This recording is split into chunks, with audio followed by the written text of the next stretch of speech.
오늘은 지 목사님의 하루를 살펴보면서 과연 지 목사님이 멋지구나를 잘 실천하고 있는지 우리가 함께 하루를 한번 따라가 보겠습니다.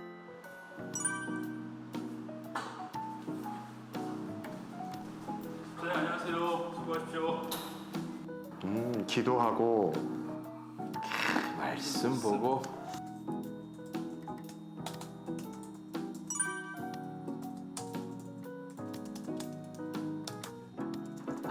점심 메뉴? 제일 중요한 거잖아요, 점심 메뉴. 전 봐봐요. 중국 요리, 김치찌개, 분식류, 햄버거나 샌드위치. 이게 뭐예요 이게? 종이를 아끼는 차원에서 이제 2개만 하고요. 나머지는 PDF로 태블릿으로 하고 있습니다. 그쵸. 굳이 다 뭐 인사할 필요는 없죠. 맞아요. 저도 이 태블릿으로 보는 게 훨씬 편해요. 주한성전은요, 교회 이면지를 활용해가지고 프린트를 하고 있습니다. 그래요, 저 딱 봐요. 그래도 다 이면지로 지금 활용하고 있잖아요. 제 이름이 지장이 아닙니까? 지자가 무슨 지자인지 알아요? 종이지. 전 세계 평균량 56kg보다 약 3배 정도가 많이 쓰이는 거라고 합니다. 그 사용된 종이의 절반이 바로 사용된 당일에 폐기된다고 합니다. 그래, 우리 태블릿 씁시다, 태블릿. 조용찬 목사님, 태블릿 사세요. 근데 잘하고 있다 저건 뭔가요? 그러게요. 이 주보는 좀 깨끗이 좀 보고 다음 사람한테 볼 수 있도록 해주면 전략하고 좋은데. 원래 펜하고 주보가 있으면 이렇게 낙서하고 싶고 뭐 그런 거 아닙니까? 차를 한잔 해야겠다.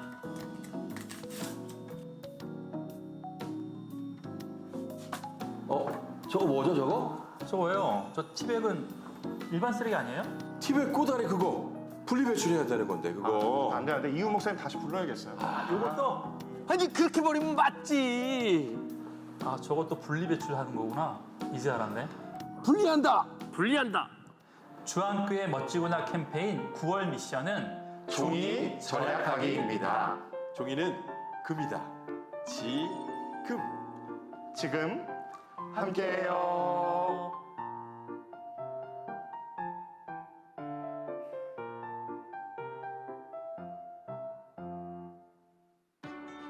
남선교회협의회 주관으로 제1회 주한장로교회 당회장배 당구대회가 8월 19일 주승중 민 목사님의 시구를 시작으로 하루 동안 개최되었습니다.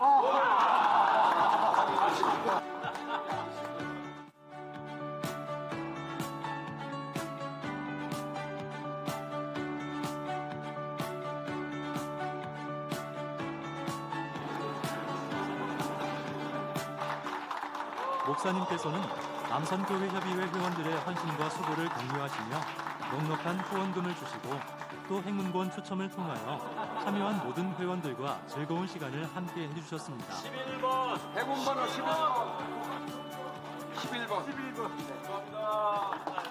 지난 8월 4일 남선교회협의회 임역원들은 주한청년국에서 실시한 평창학위 선교지를 방문하여 단순히 격려금을 전달하는 것에 그치지 않고 청년국 성도들과 함께 땀을 흘리며 선교적 삶을 실천하고 돌아왔습니다. 남성교회가 앞장서서 우리 청년들을 위해서 기도하면서 열심히 같이 공연을 하도록 되니까 힘내시고 남은 일정 잘 마무리하십시오. 감사합니다. 주안의 남성 성도 여러분, 남선교회로 오십시오. 믿음의 친구들과 함께 선교적 삶으로 복음의 빛을 비추는 남선교회를 세워나갑시다. 9월 주한온가족 새벽기도회가 9월 2일 오전 6시에 부평성전 대예배실 주한성전 본당 송도 예배처에서 진행됩니다. 자녀들을 위한 축복안수 기도 순서가 있으니 입장하실 때 기도카드를 받아 작성해 주시기 바랍니다. 재직회가 9월 3일 오후 2시 30분에 글로리아홀에서 진행될 예정입니다. 안건은 재정 보고의 건, 예산 전용의 건, 분립개척, 장소의 건입니다. 목요 중보 기도회가 8월 31일 오전 10시 부평성전 글로리아홀에서 개강합니다. 본 교회 장애인 주차장 및 주안상가 장애인 주차장에 일반 차량은 주차를 삼가해 주시기 바랍니다. 장애인 사역국의 사랑이부 봉사자 부평성전 안내봉사국 안내위원, 방송실 자원봉사자를 모집합니다. 주한 성교학교 2 예수전도단과 함께하는 미션 퍼스펙티브스 수강생, 더 바이블 미니스트리와 함께하는 주한 TBS 신약 2학기 수강생을 모집합니다.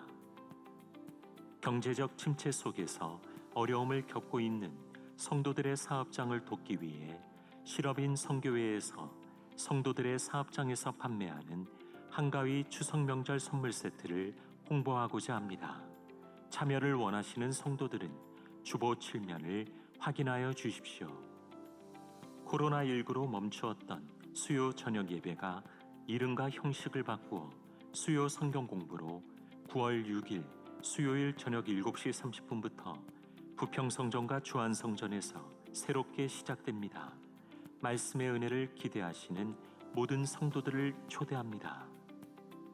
분립 개척을 향한 다음 걸음인 바이블 둘레길 2 예수님의 12제자가 9월 10일 오후 3시 주안빌딩 4층 예배실에서 시작됩니다. 분립 개척교회를 위해 기도하는 주안교회 성도라면 누구나 참여하실 수 있습니다. 지금까지 교회 소식이었습니다. 이외의 교회 소식은 주보를 참조하시기 바랍니다. 이제 우리의 마음과 뜻과 정성을 다해 하나님께 예배 드리시겠습니다.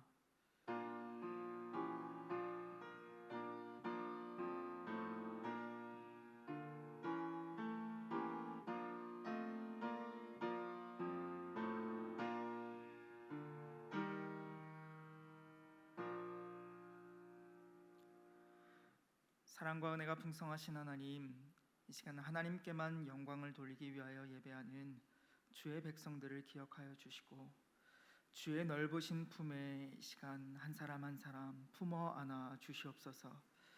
하나님, 상한 심령 가운데 있는 이들은 하늘의 소망을 더하여 주시고 병든 육신은 십자가의 은혜로 치유하여 주옵소서. 세상 사람들은 말과 병거를 의지하나 우리는 오직 주님만을 의지하오니 저희를 견고하게 붙잡아 주옵소서. 예수님의 이름으로 기원하옵나이다. 아멘. 시간 찬송가 263장 이 세상 험하고 함께 찬양하시겠습니다.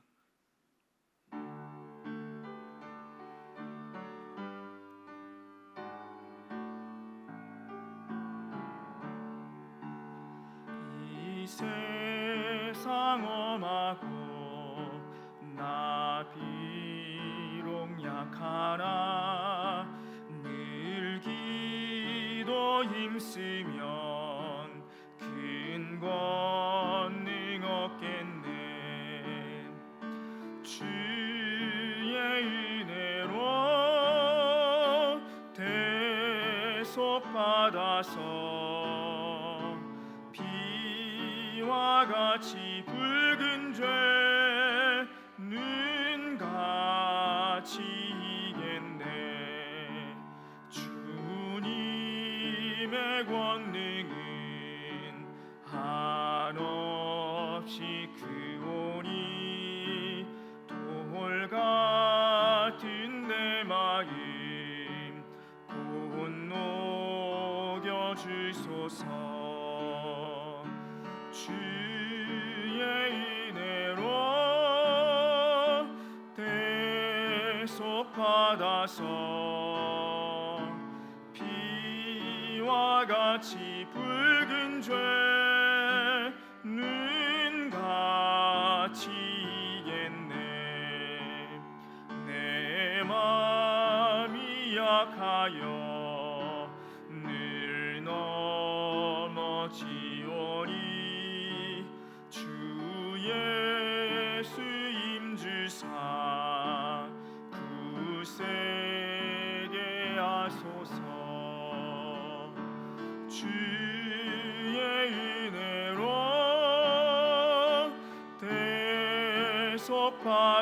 대속받아서 비와 같이 붉은 죄는 같이 이겠네. 죄 사함 받은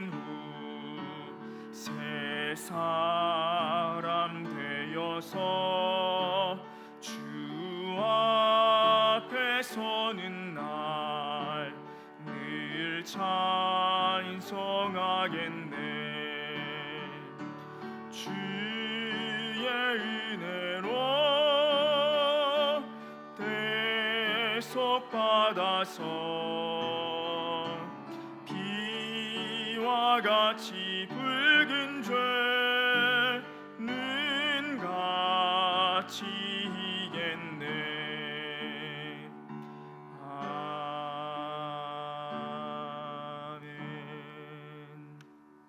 아멘. 이 시간 119 기도 제목을 가지고 합심하여 기도하기 원합니다. 먼저 하나님의 나라가 속히 이 땅 가운데 임하게 하여 주시고, 남북한이 속히 복음으로 통일되며 우리나라가 하나님을 경외하는 나라 되게 하여 주시옵소서. 또한 한국교회가 성령으로 다시 부흥되게 하시고 우리 주한교회가 선교적 삶으로 복음의 빛을 비추는 교회 되게 하여 달라고, 또 준비되어 있는 분립개척이 은혜 가운데 잘 준비될 수 있도록 기도하며 나아갑시다. 또한 마지막으로 오늘 말씀 전하시는 장흥재 목사님을 위해서 기도하신 후에 45교구 이명순 권사님께서 나오셔서 기도해 주시겠습니다. 이제 주님 한번 부르며 합심하여 기도합니다. 주님, 사랑과 내가 풍성하신 아버지 하나님, 받고 감사합니다. 하나님, 은혜의 자리, 예배의 자리, 이 자리 가운데 우리 주님께서 그 발걸음을 주장하여 주시고 이 자리에 나와 주님의 말씀 앞에 나아갈 수 있도록 인도하여 주시니 감사합니다. 하나님 아버지, 하나님의 나라가 속히 이 땅 가운데 임하기를 이 시간 기도합니다. 하나님, 주의 나라가 이 땅 위에 임할 수 있도록 주의 복음을 믿는 우리가 믿음으로 살아낼 수 있도록 인도하여 주시옵소서. 그래서 삶의 자리 위에서 주님을 소망하며 복음의 증인되어 살아가는 우리 다 될 수 있도록 함께하여 주시옵소서. 하나님 아버지, 남북한이 속히 복음으로 통일되기를 이 시간 간절히 기도합니다. 하나님, 우리나라와 한국교회 안에 통일을 향한 간절한 마음 부어주시옵소서. 그래서 기도하며 한 마음과 한 뜻으로 복음 통일을 이루어나가는 우리 될 수 있도록 인도하여 주시옵소서. 하나님, 북한의 지도자들이 잘못을 회개케 하여 주시고 주님, 저 북녘 땅 위에 다시금 예배가 회복되고 주의 말씀이 선포되어지는 그러한 땅 될 수 있도록 우리 주님께서 역사하여 주시옵소서. 하나님 아버지, 우리나라가 하나님을 경외하는 나라 되어지기를 원합니다. 하나님, 하나님을 경외하며 주님을 신뢰하며 나아가는 이 나라 민족 될 수 있도록 우리 주님 긍휼히 여겨 주시옵소서. 대통령과 위정자들이 먼저 하나님을 두려워하고 경외함으로 이 나라를 다스릴 수 있도록 인도하여 주시고, 하나님, 혼탁한 세상에서도 세상이 아닌 하나님만을 경외함으로 든든히 세워져 나가는 이 나라와 이 민족 될 수 있도록 우리 주님 이 나라를 긍휼히 여겨 주시옵소서. 하나님 아버지, 한국교회가 성령으로 새롭게 부흥되게 하여 주시고 주한교회가 선교적 삶으로 복음의 빛을 비추는 교회 될 수 있도록 인도하여 주시옵소서. 한국교회 위에 함께하여 주셔서 주님 말씀과 기도로 연합하여 주님 앞에 나아갈 수 있는 그런 한국교회 될 수 있도록 인도하여 주시고, 우리의 다음 세대가 다른 세대 아닌 다음 세대로 이어질 수 있도록 주님 믿음을 더하여 주시옵소서. 하나님, 또한 우리 주한교회가 예수 그리스도의 이름만을 증거하며 나아가는 교회, 예수 그리스도의 이름을 드높이는 그런 주한교회 되게 하여 주시고 선교적 삶으로 복음의 빛을 비추는 그러한 주한교회 될 수 있도록 인도하여 주시옵소서. 하나님 아버지, 우리 주한교회 분립개척이 주의 은혜 가운데 잘 준비될 수 있도록 우리 주님께서 인도하여 주시옵소서. 선교적 교회로서의 분립개척을 아름답게 이루어나가게 하여 주시고 주님, 오직 하나님의 의로우심만이 드러나는 분립개척, 하나님만 영광 받으시는 분립개척 될 수 있도록 우리 주님 일하여 주시옵소서. 하나님, 오늘 이 시간 귀한 말씀 듣게 하여 주시니 감사합니다. 하나님, 말씀 전하시는 장흥재 목사님과 함께 하여 주셔서 늘 하나님 앞에 온전히 바로 서는 말씀의 종 되게 하여 주시고 주님 영역 안에 간곡해 하여 주시고 오직 주님 하나님 성령의 은혜와 능력이 충만할 수 있도록 이 시간 주님의 능력으로 함께 하여 주시옵소서.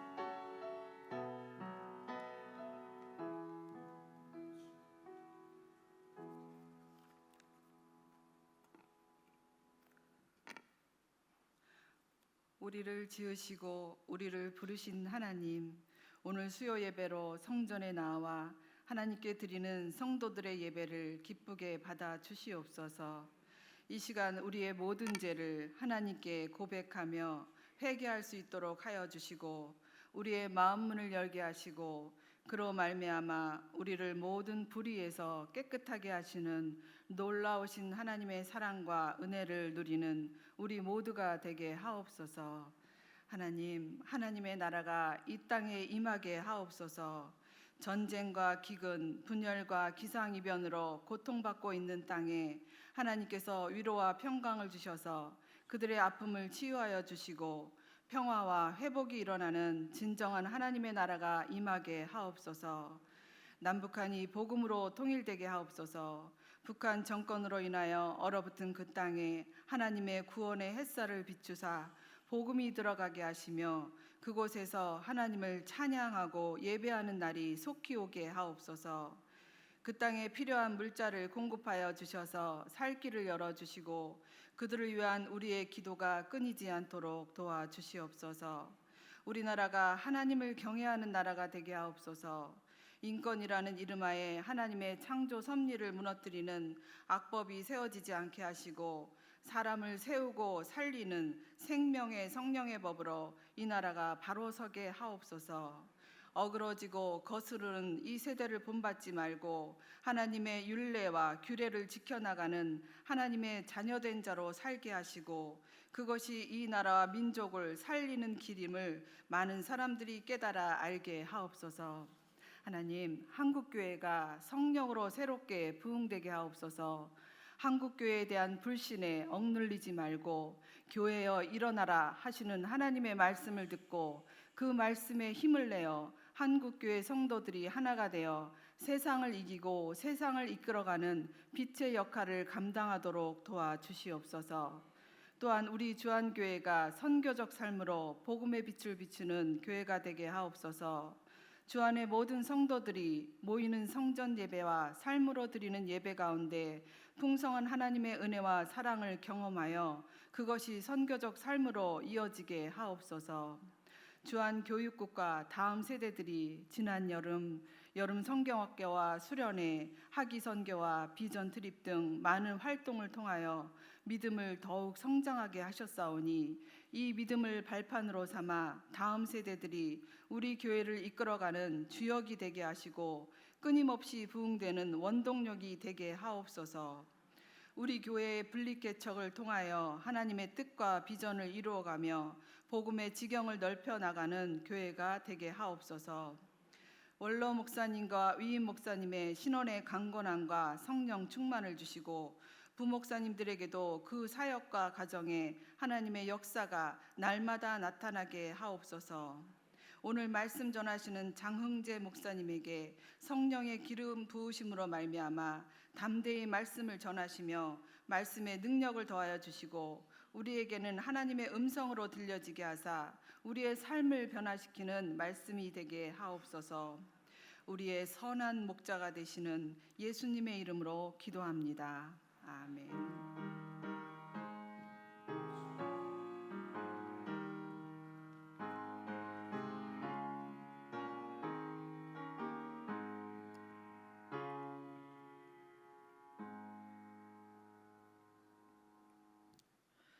오늘 우리에게 주시는 하나님의 말씀은 시편 51편 1절에서 13절까지의 말씀입니다. 시편 51편 1절에서 13절까지의 말씀입니다. 제가 가진 성경으로 구약 성경 838쪽에 있습니다. 이제 하나님의 말씀을 봉독하겠습니다. 말씀을 봉독할 때에 살아계신 하나님의 음성을 다 함께 들으실 수 있기를 바랍니다. 하나님의 말씀입니다. 하나님이여, 주의 인자를 따라 내게 은혜를 베푸시며 주의 많은 긍휼을 따라 내 죄악을 지워 주소서. 나의 죄악을 맑게 씻으시며 나의 죄를 깨끗이 제하소서. 물은 나는 내 죄가를 아오니 내 죄가 항상 내 앞에 있나이다. 내가 주께만 범죄하여 주의 목전에 악을 행하였사오니 주께서 말씀하실 때에 의로우시다 하고 주께서 심판하실 때에 순전하시다 하리이다. 내가 죄악 중에서 출생하였으며 어머니가 죄 중에서 나를 잉태하였나이다. 보소서, 주께서는 중심이 진실함을 원하시오니 내게 지혜를 은밀히 가르치시리이다. 우슬초로 나를 정결하게 하소서. 내가 정하리이다. 나의 죄를 씻어주소서. 내가 눈보다 희리이다. 내게 즐겁고 기쁜 소리를 들려주시사 주께서 꺾으신 뼈들도 즐거워하게 하소서. 주의 얼굴을 내 죄에서 돌이키시고 내 모든 죄악을 지워 주소서. 하나님이여, 내 속에 정한 마음을 창조하시고 내 안에 정직한 영을 새롭게 하소서. 나를 주 앞에서 쫓아내지 마시며 주의 성령을 내게서 거두지 마소서. 주의 구원의 즐거움을 내게 회복시켜 주시고 자원하는 심령을 주사 나를 붙드소서. 그리하면 내가 범죄자에게 주의 도를 가르치리니 죄인들이 주께 돌아오리이다. 아멘.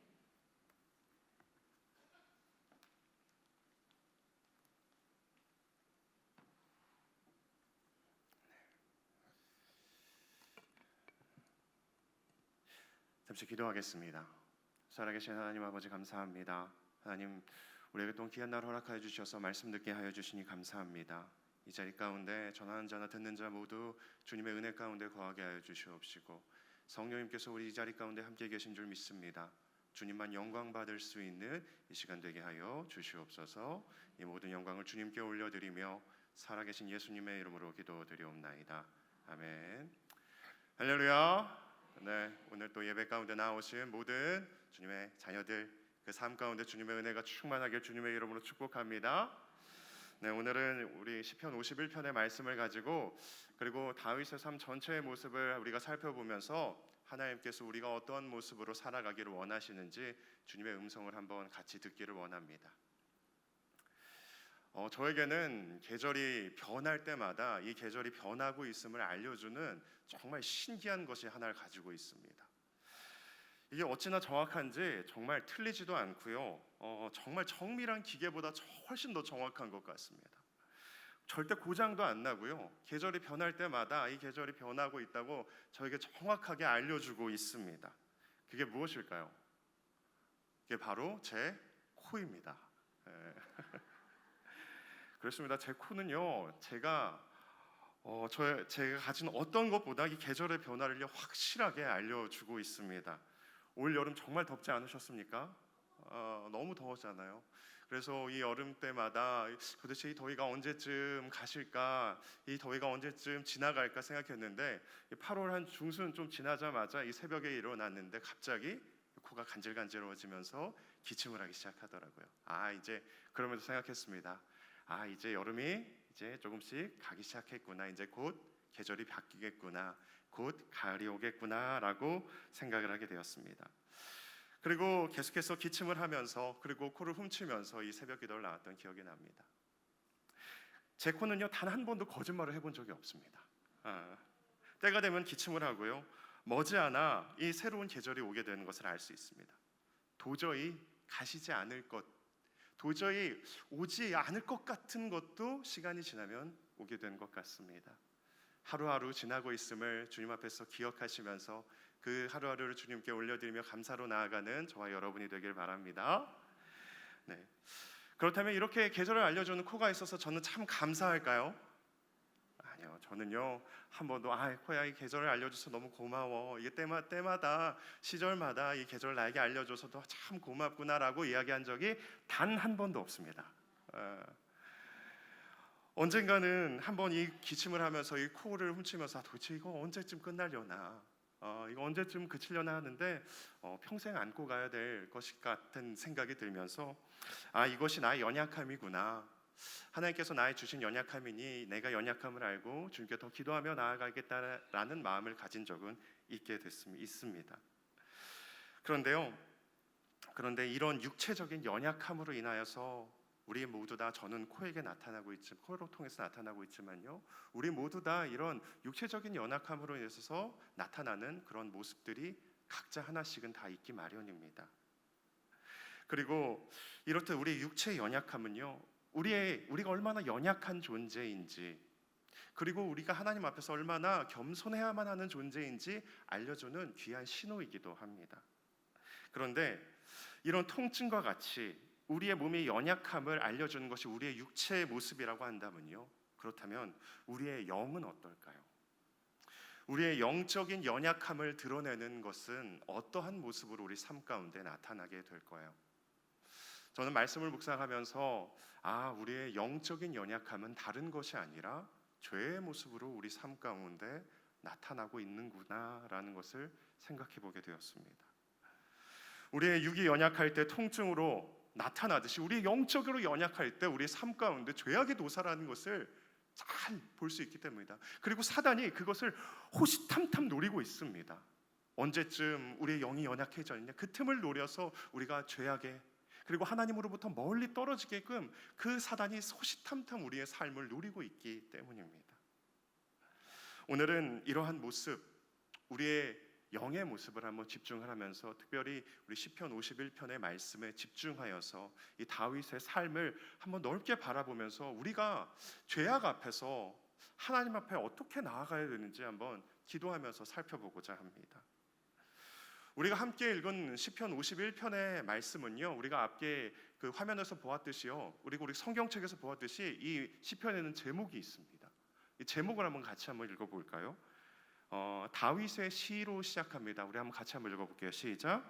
다윗의 시, 인도자를 따라 부르는 노래. 다윗이 밧세바와 동침한 후 선지자 나단이 그에게 왔을 때라고 이야기를 하고 있습니다. 그렇습니다. 이 시편은요, 누가 지은 시편이죠? 다윗이 지은 시편인데요. 이 시편이 지을 때가 있었습니다. 그것은 우리가 잘 아는 이 밧세바와 동침하는 이후에 나단이 이 다윗에게 찾아와서 그에게 책망하면서 일어난 그때에 다윗이 회개하며 지은 시입니다. 세번역 보면요, 세번역 성경을 보면요, 이 또 다른 제목은 이렇게 나와 있습니다. 용서를 비는 기도라고 이야기를 하고 있습니다. 누구에게 용서를 비는 것일까요? 하나님 앞에서 용서를 비는 기도일 것입니다. 그렇습니다. 이 시는 하나님 앞에서 드리는 참회의 기도인 것입니다. 그렇다면 다윗이 하나님 앞에서 얼마나 구구절절히 자신의 마음을 참회하면서 회개하면서 기도하고 있는지 우리 1절부터 3절의 말씀만 같이 한번 읽어보면서 다윗의 마음을 한번 느껴보기를 원합니다. 우리 1절부터 3절의 말씀을 한번 같이 한번 읽어보겠습니다. 시작. 하나님이여, 주의 인자를 따라 내게 은혜를 베푸시며 주의 많은 긍휼을 따라 내 죄악을 지워 주소서. 나의 죄악을 말갛게 씻으시며 나의 죄를 깨끗이 제하소서. 무릇 나는 내 죄과를 아오니 내 죄가 항상 내 앞에 있나이다. 아멘. 네. 1절부터 3절까지 계속해서 무엇을 이야기하고 있나요? 다윗이 죄에 대해서 이야기하고 있습니다.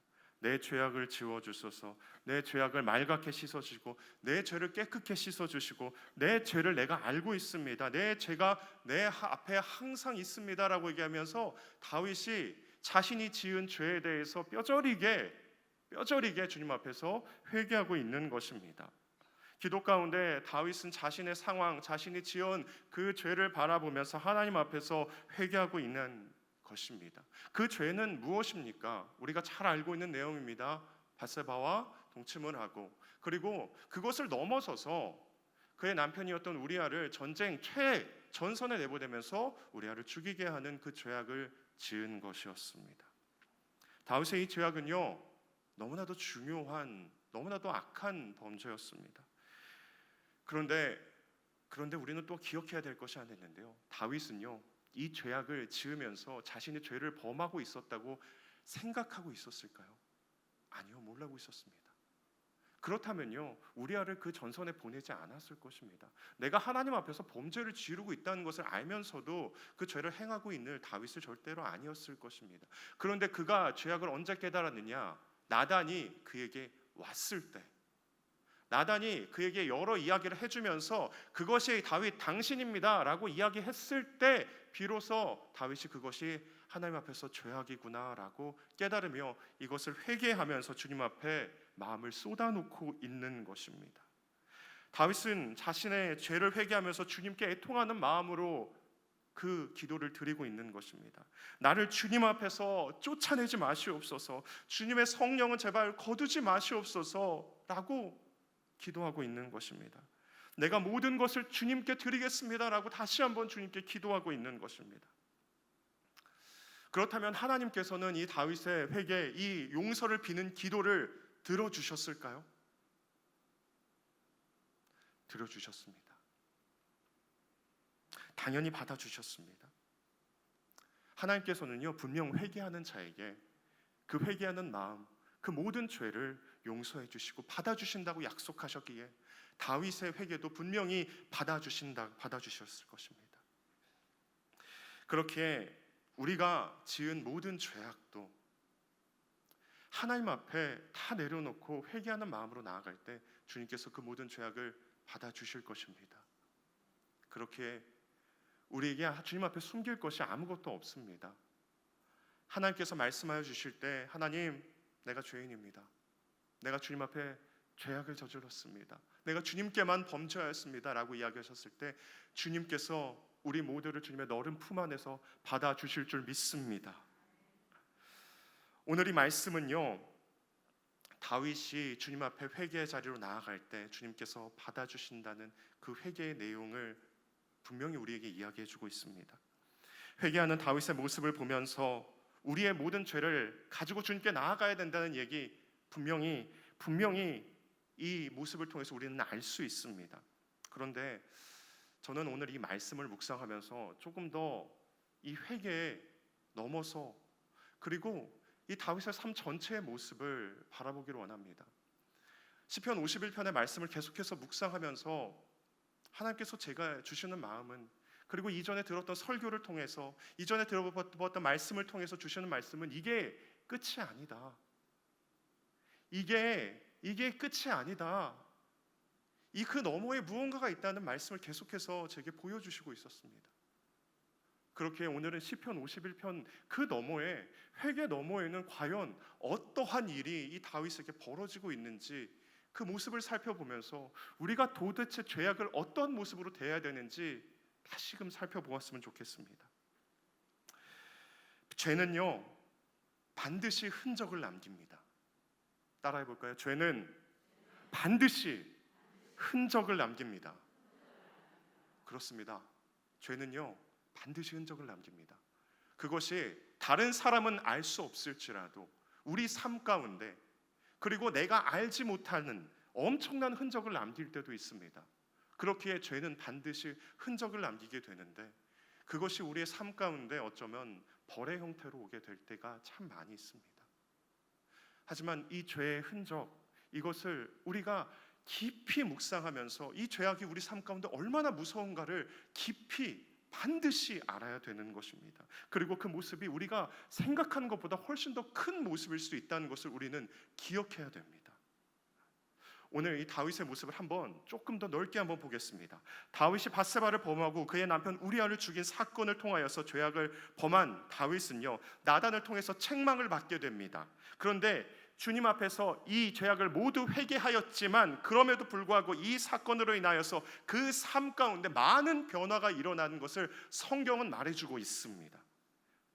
그 중에 대표적인 것이 사무엘하 12장에 나와 있습니다. 우리 성경을 가지고 계신 분들은요, 사무엘하 12장 13절에서 14절까지의 말씀을 한번 보시길 원합니다. 성경을 가지고 계신 분은요, 사무엘하 12장 전후를 제가 잠깐 살펴보기를 원합니다. 제가 한번 읽어드리겠습니다. 사무엘하 12장 13절에서 14절까지의 말씀입니다. 다윗이 나단에게 이르되 내가 여호와께 죄를 범하였노라 하매 나단이 다윗에게 말하되 여호와께서 당신의 죄를 사하셨나니 당신이 죽지 아니하려니와 이 일로 말미암아 여호와의 원수가 크게 비방할 거리를 얻게 하였으니 당신이 낳은 아이가 반드시 죽으리라 하고. 아멘. 13절에 나오는 내용이 바로 오늘 시편 51편의 내용입니다. 그리고 하나님께서 말씀하시죠. 여호와께서 다윗의 죄를 사하셨나니 당신이 다윗이 죽지 아니할 것이다 라고 분명히 이야기합니다. 그런데 그 뒤에 나오는 내용이 있습니다. 이 일로 말미암아 여호와의 원수가 크게 비방할 거리를 얻었으니 그 아이가 죽게 될 것이다 라고 이야기를 합니다. 그 이야기는요, 그 성경 사무엘하 뒤편에 나오게 됩니다. 실제로 밧세바를 통하여서 낳은 아이가 있습니다. 그 아이의 이름이 뭔지 아십니까? 아니요, 모릅니다. 그 아이의 이름도 나와 있지 않고요, 그 아이가 어떤 아이인지도 나와 있지 않습니다. 다만 우리가 알 수 있는 것은 그 아이가 하나님께서 치셔서 앓고 그리고 하나님께서 데려가셨다라는 내용만 나와 있습니다. 아이가 앓고 있을 때 다윗은요, 금식하며 애통합니다. 하지만 하나님께서 그 아이를 데리고 가시자 그가 다시 옷을 입고 음식을 먹었다는 이야기는 우리가 잘 알고 있습니다. 그런데요, 어쩌면 우리가 우리는 이 이야기가 이 밧세바 사건, 그 우리아의 이야기, 다윗의 제약이 여기서 끝난 것이 아닐까라는 생각을 가질 수 있게 됩니다. 그러한 느낌을 받을 수 있게 됩니다. 그런데요, 그 말씀의 전체, 이 말씀의 전체적인 모습을 조망해 보면요, 조금 다른 것을 발견할 수 있게 되는 것을 알 수 있습니다. 그리고 다윗의 삶 전체가 이 사건으로 말미암아 큰 변화를 맞이하는 것을 성경은 말해주고 있습니다. 그리고 어쩌면 이스라엘 전체의 역사가 이 사건으로 말미암아 큰 변화를 맞게 되는 것을 또한 알 수 있습니다. 먼저 다윗 개인적인 삶의 모습을 한번 바라볼까요? 다윗 개인적인 삶의 모습을 보면요, 성경에서 다윗에 일어나는 주변의 이야기가 이 밧세바 이야기 전후로 크게 바뀌는 것을 볼 수 있습니다. 밧세바 사건이 일어나기 전 사무엘하 10장의 내용을 한번 보실까요? 사무엘하 밧세바 사건이 11장에 나타나거든요. 10장에는 어떠한 내용이 나오나요? 다윗이 암몬과의 전쟁에서 크게 승리하였다라는 내용이 나오게 됩니다. 그 전에 사무엘하 9장에는 어떤 내용이 나오나요? 다윗과 무비보셋에 관한 내용이 나옵니다. 무비보셋이 누구입니까? 사울의 아들이잖아요. 그 아들을 살뜰히 챙기면서 그 주변을 챙기는 모습을 볼 수 있습니다. 그렇다면 그 전장 사무엘하 8장에는 어떠한 내용이 나와 있습니까? 제목을 보면요, 다윗이 어디로 가든지 이긴다라고 나와 있습니다. 어디로 가든지 승리하는 다윗의 모습이 그려져 있습니다. 그렇다면 그 전장 사무엘하 7장에는 어떠한 내용이 나와 있습니까? 여호와 하나님께서 다윗에게 하신 놀라운 약속의 말씀과 그에 응답하는 다윗의 기도의 내용이 나와 있습니다.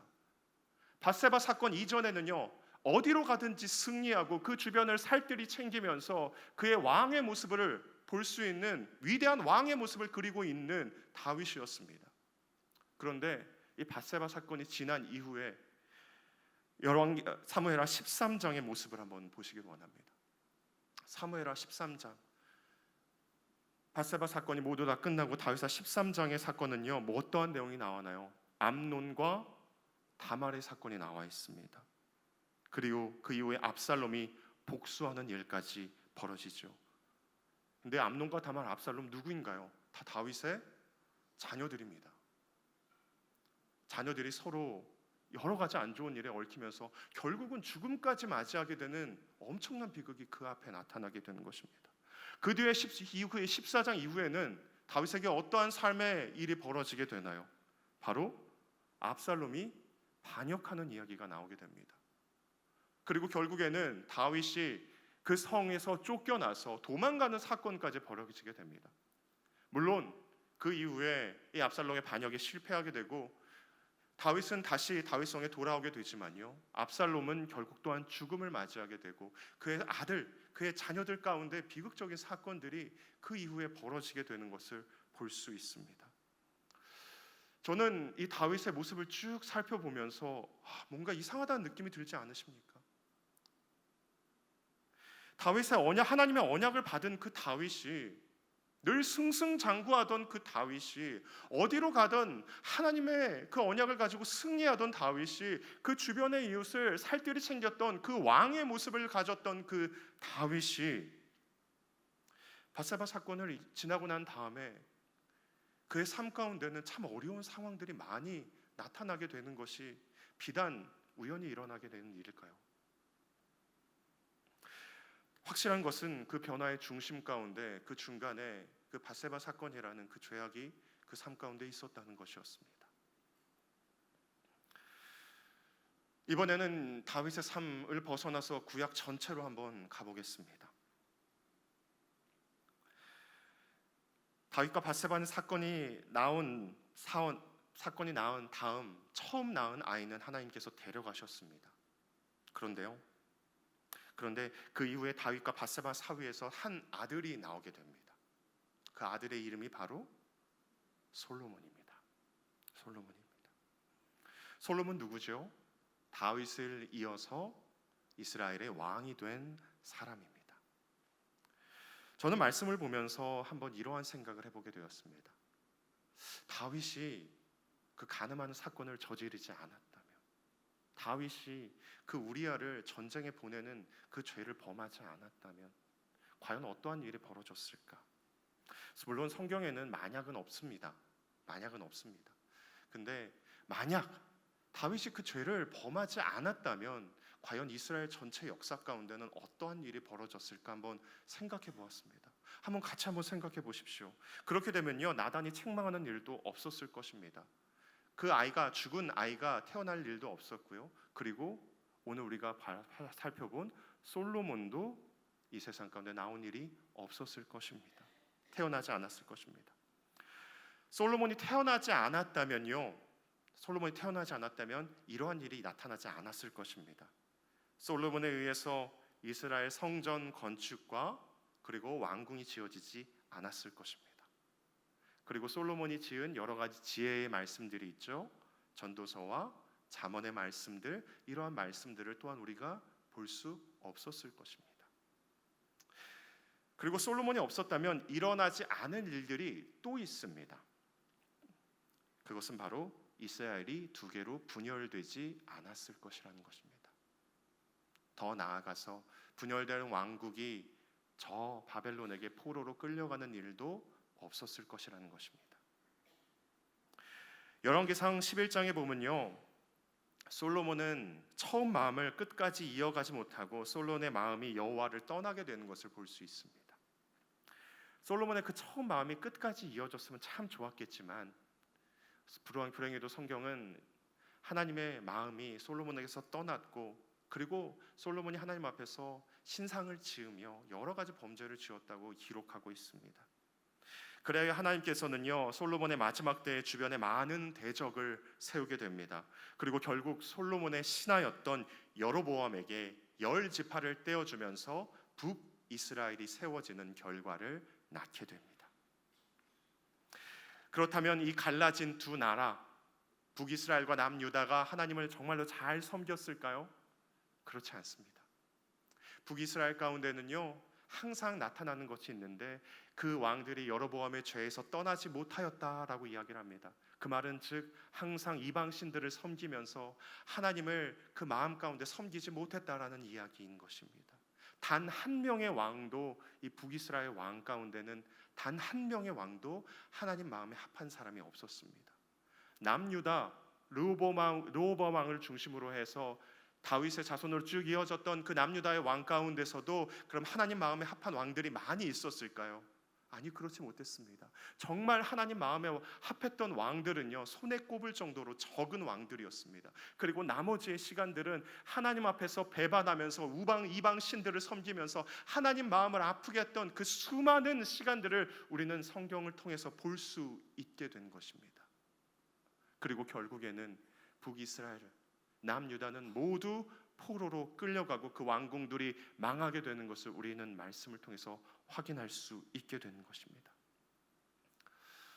그런데 말씀을 통해서 그 모든 시작에 어쩌면 이 다윗의 범죄가 있지는 않을까 생각해 보게 되었습니다. 어쩌면 이 다윗의 이 범죄로 인하여서 그 결과가 낳게 되는 것은 아닐까 생각해 보게 되는 것입니다. 어쩌면 다윗의 이 작은 시간 하나가 이스라엘 삶 전체를 바꾸게 되는 것은 아닐까라는 생각이 들게 된 것이었습니다. 그렇기에 이 죄가 얼마나 무서운 것인가, 이 죄악의 낳은 흔적이 우리의 삶을 얼마나 크게 변화시킬 수 있는 것인가라는 것을 보면서 저는 이 죄악 너무나도 두려워지기 시작했습니다. 오늘 우리는 다윗의 회개를 보았습니다. 다윗이 지은 지혜를 보면서 주님께 뼈저리게 회개하는 그 모습을 보면서 자신의 삶을 내려놓는 걸 보면서 하나님께서는 죄를 분명히 용서하셨습니다. 다윗이 나단에게 이르되 내가 여호와께 죄를 범하였노라. 나단이 다윗에게 말하되 여호와께서 당신의 죄를 사하셨느니라. 당신이 죽지 아니하였느니라 라고 이야기하지만 분명히 기억해야 되는 것은요, 그럼에도 불구하고 우리의 죄는, 다윗의 죄는 용서받았지만 그 죄악의 흔적이 여전히 다윗의 삶 가운데, 그 여전히 이스라엘의 민족 가운데 남았다는 사실입니다. 그 죄로 대한 흔적은 다윗이 감당해야 되는 몫이었습니다. 하나님께서 다윗을 죽이시지 않았습니다. 이 죄로 인해서 다윗을 죽이시지 않았습니다. 그리고 다윗이 감당해야 될 것을 늘 함께 하시면서 그것을 끝까지 감당케 하셨습니다. 어떤 사람은 이렇게 이야기합니다. 다윗의 이러한 회개를 보면서 이렇게 이야기합니다. 회개하면 되잖아. 내가 죄를 지어도 나중에 회개하면 그 죄 다 용서받잖아. 그러니까 이 죄 나중에 회개하면 다 용서받으니까 아무 문제 없어 라고 이야기하는 사람이 있을 수도 있습니다. 하지만 절대로 그것이 끝이 아님을 우리는 기억해야 됩니다.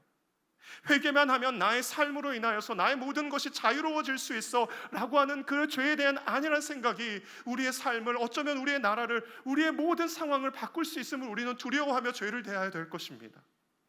물론 하나님께서 용서하지 못할 죄가 없습니다. 품지 못할 사람이 없으십니다. 하지만 우리는 이게 끝이 아니라는 사실을 또한 기억해야 될 것입니다. 사실 본문을 가지고 처음에 전하고자 하는 이야기는 이것이었습니다. 하나님께서는 용서 못하실 죄가 없습니다. 그러니 우리의 죄악을 다 주님 앞에 내려놓습니다. 그리고 다 주님께 가져가십시오라고 권면하면서 이 설교를 시작하려고 했습니다. 그런데 이 말씀을 묵상하면서 그게 끝이 아니라는 것이, 이 죄악이 얼마나 무서운 것인지 저에게 보여주시면서 우리 모든 성도들과 함께 우리 죄악 가운데, 다시는 그 죄악 가운데는 정말 그 발도, 정말 작은 것 하나도 우리의 마음을 쏟아내지 말아야겠다는 그 마음을 같이 그 주님의 말씀을 나누길 원했습니다.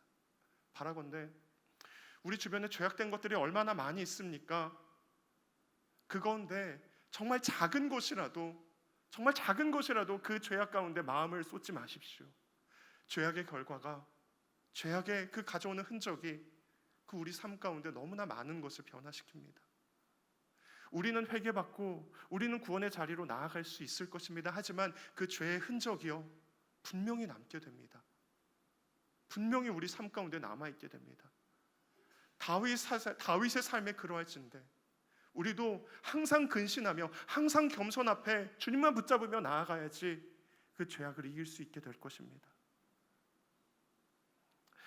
그렇게 오늘 주님께서는 저와 여러분에게 이렇게 말씀하고 계십니다. 죄악을 행하지 말라. 죄악 결과가 너무나 참혹하구나.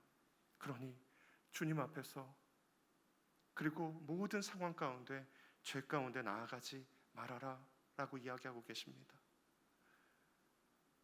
바라건대 이 주님의 말씀을 들으면서 주님께 나아갈 때 그 죄악은 우리 삶 가운데 절대로 가까이 하지 못하게 될 것입니다.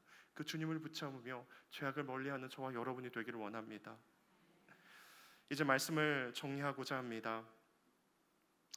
만일 우리가 남아있는 죄악이 있다면, 회개해야 될 것이 있다면요, 속히 회개하십시오. 오늘 다윗의 마음처럼, 다윗의 고백처럼요, 속히 회개하십시오. 하나님께서는 분명 그 죄악을 다 용서해 주실 것입니다. 그리고 우리에게 남아있는 죄의 흔적들이 있습니다. 그런 흔적들은요, 담대하게 주님과 함께 걸어 나아가시는 저와 여러분이 되기를 원합니다. 마지막으로 저의 아이 이야기를 잠깐 하고 이야기를 마치고자 하는데요. 저에게는 7살 딸과 4살 아들이 하나 있습니다. 아이들이 성장하다 보면요, 잘못을 많이 저지르게 됩니다. 그 아이들이 저지른 잘못이 자각하고 지른 것인지, 아니면 그 아이들이 정말 알고 지르는 죄인지는 잘 모르겠지만, 그 아이들이 생각할 때 여러 가지 거짓말을 한다거나 때린다거나 여러 가지 죄악들을, 범죄들을, 혹시 잘못들을 행할 때가 있습니다. 그럴 때가 되면 이제 저와 아내는 그 아이들에게 항상 이야기해서 이것은 잘못한 것이야, 이것은 잘못한 것이야 라고 분명하게 이야기를 해줍니다. 그러고 난 다음에 꼭 하는 것이 있습니다. 그 아이에게 일정 가운데 벌을 주게 됩니다. 때리는 것보다는 그냥 방에서 들고, 이제 너희가 4살이니까 4분 동안 손 들고 있어라 라고 이렇게 이야기를 하면서 손을 들고 있게 됩니다.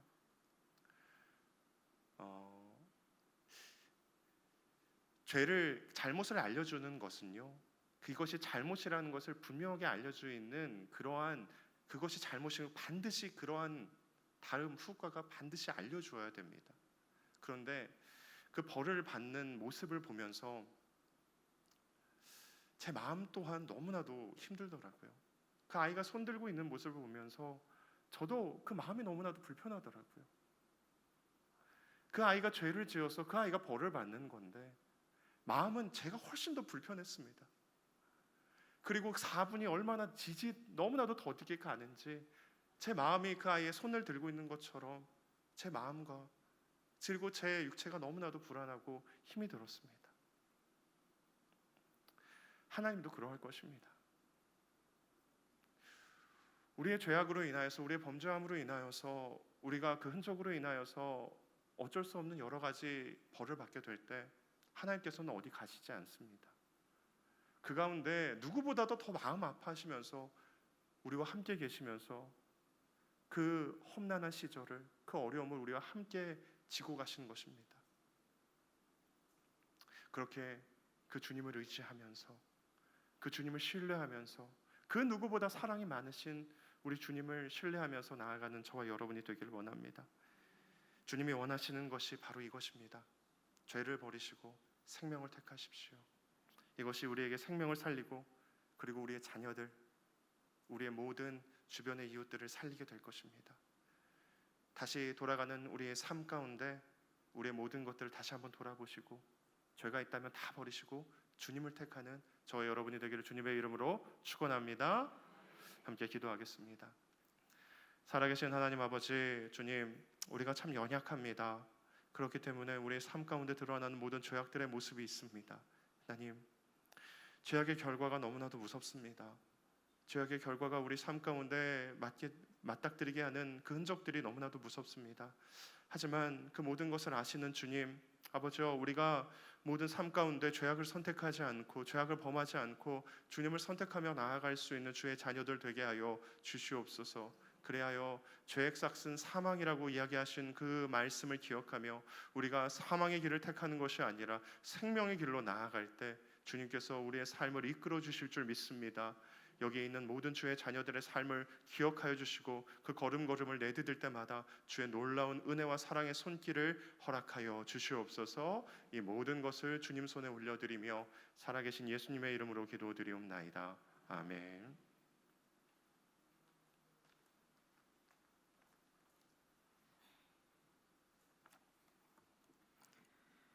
네, 이 시간 주신 말씀을 기억하면서 찬송가 272장 고통의 멍에 벗으려고 함께 찬양하시겠습니다.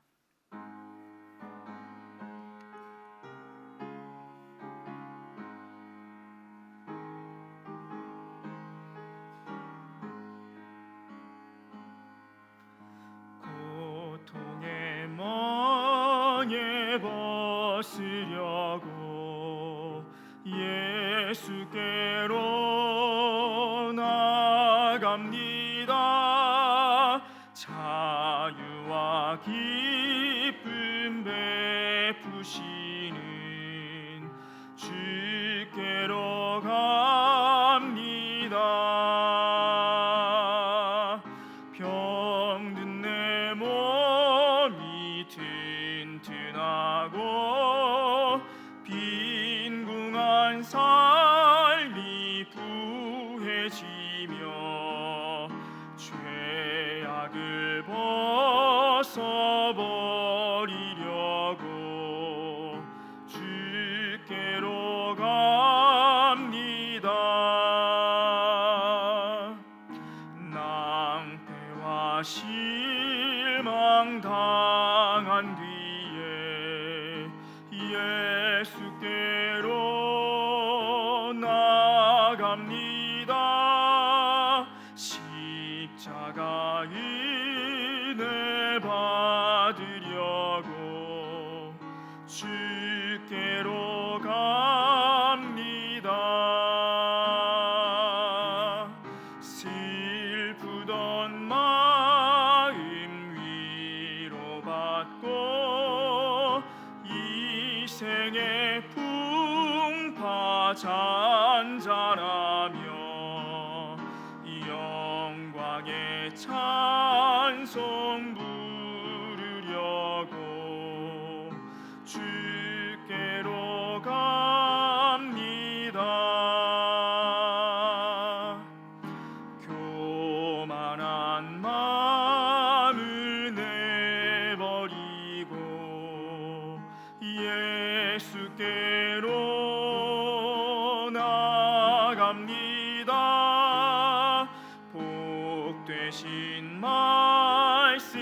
따르려고 주께로 갑니다.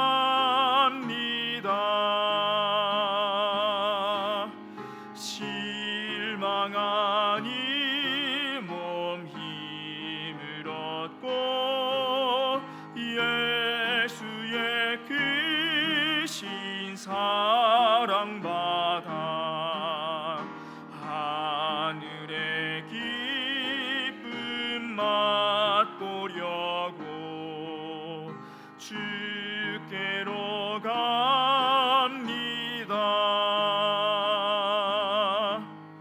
죽음의 길을 벗어나서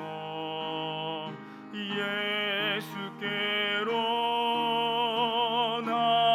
나갑니다.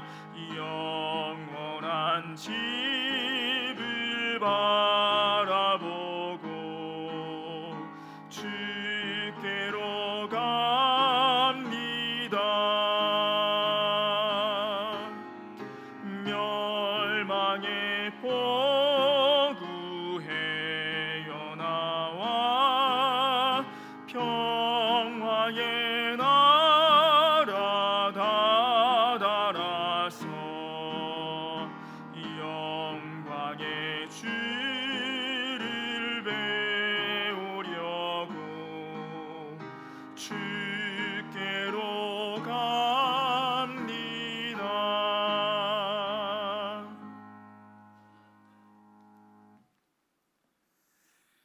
이제는 주 예수 그리스도의 은혜와 하나님의 다함없는 사랑과 성령님의 감화감동 충만하심이 사망의 길에서 벗어나 생명의 길로 나아가고자 하는 모든 주 안의 모든 자녀들 머리머리 위에 지금부터 영원토록 함께 하시길 간절히 축원하옵나이다.